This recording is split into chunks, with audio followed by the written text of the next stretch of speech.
ওয়াজাদা, ওয়াজাদা অর্থ হলো তিনি পেলেন। এখানে সে, তাহারা, তিনি সবগুলো একই অর্থ বহন করে।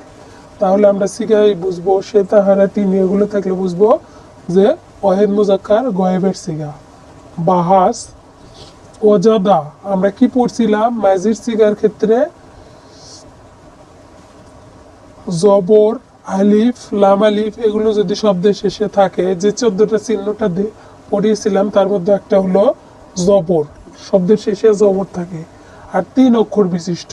এই জিনিসটা দেখে আমরা বুঝে নেব এটা মাজির সিগা। তাহলে বাহাসের ক্ষেত্রে ইসবাত ফেল মাজি মারুফ। এখানে যেহেতু কর্তা উল্লেখ আছে সুতরাং এটা মারুফ, কারণ তিনি পেলেন, কে পেলেন, তিনি পেলেন, এখানে কর্তার কথা উল্লেখ আছে।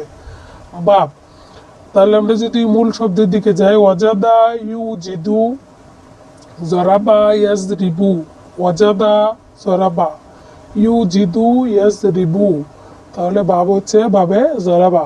মাজদার আল বিজদান, মাদ্দা হলো এই যে ওয়াজাদা মূল শব্দ, মাদ্দা হলো ওয়াও জিম দাল, ওয়াও জিম দাল।